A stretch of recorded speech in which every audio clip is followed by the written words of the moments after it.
सुनहरे गोबर की कथा, tale of the golden droppings story in Hindi. एक बार की बात है, किसी शहर में एक बड़े से पेड़ पर एक पक्षी रहता था जिसका नाम था सिंधु।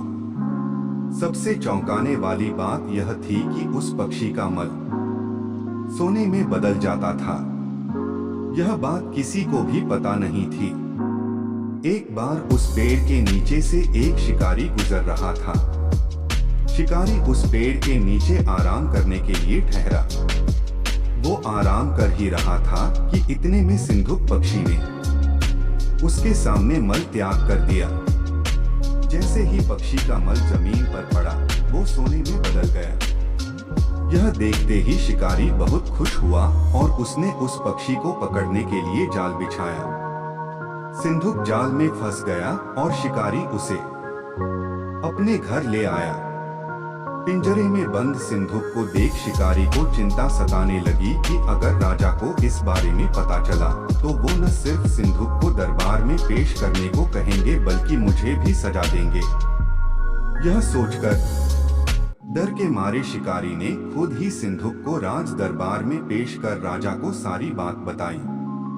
राजा ने आदेश दिया कि सिंधुक को सावधानी से रखा जाए और उसे अच्छे से खाना खिलाया जाए।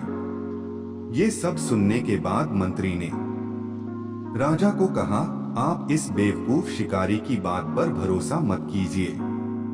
कभी ऐसा होता है क्या कि कोई पक्षी सोने का मल त्याग करे? इसलिए अच्छा होगा कि इसे आजाद करने का आदेश दें। मंत्री की बात सुनकर राजा ने चिड़िया को आजाद करने का आदेश दिया। सिंधुक उड़ते उड़ते राजा के दरवाजे पर सोने का मल त्याग करके गया। यह देखते ही राजा ने मंत्रियों को उसे पकड़ने का आदेश दिया, लेकिन तब तक वो पक्षी उड़ चुका था।